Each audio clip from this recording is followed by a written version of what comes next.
بسم اللہ الرحمن الرحیم وَاذْكُرُوا إِذْ جَعَلَكُمْ خُلَفَاءَ مِنْ بَعْدِ قَوْمِ نُوحٍ وَزَادَكُمْ فِي الْخَلْقِ بَسْطَةً فَاذْكُرُوا آلَاءَ اللَّهِ لَعَلَّكُمْ تُفْلِحُونَ۔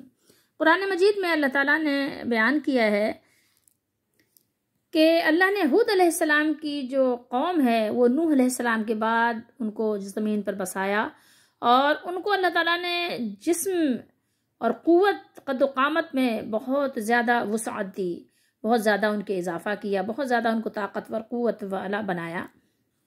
تو اس آیت مبارکہ سے بہت سے لوگوں نے، بلکہ علماء کہے جانے والے لوگوں نے، علماء تفسیر نے قوم عاد کی جسمانی قوت اور ان کے قد و قامت کی لمبائی کے بارے میں عجیب و غریب روایات نقل کی ہیں۔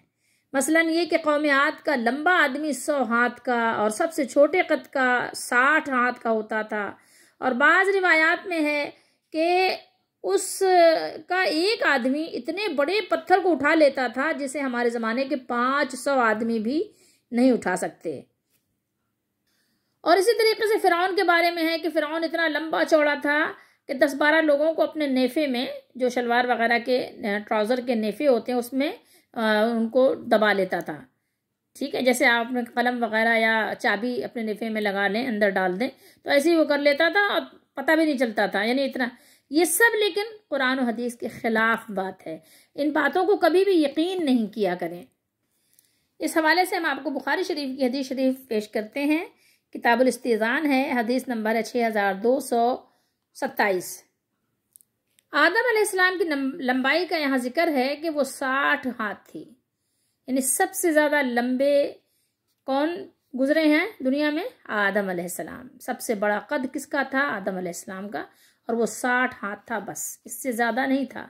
اب کچھ لوگ کہتے ہیں کہ کسی قوم کے بارے میں بتاتے ہیں کہ ایک شخص اتنا لمبا تھا کہ وہ جب کھڑا ہوتا تھا تو اپنا ہاتھ بڑھاتا تھا تو سورج میں اپنی مچھلی بھون لیتا تھا، اور نیچے ہاتھ ڈالتا تھا تو سمندر سے مچھلی نکال لیتا تھا۔ تو یہ کتنی غلط بات ہے، کیسی کیسی باتیں لوگوں نے کہانیاں بنا لی ہیں، اور لوگ مان بھی لیتے ہیں اور کہانیوں کو سنتے بھی ہیں اور خوب مزے بھی لیتے ہیں۔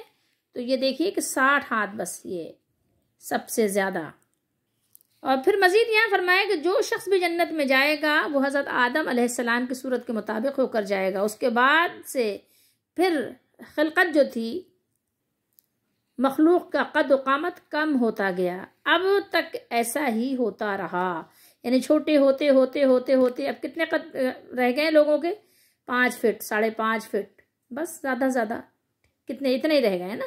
تو سب سے بڑا قد آدم علیہ السلام کا تھا، اس سے بڑا قد کسی کا نہیں تھا، اور جو قرآن و حدیث میں بیان ہوا ہے ہمارے لیے اتنی بات کافی ہے، اور کہانیوں میں ہمیں زیادہ پڑھنے کی ضرورت نہیں۔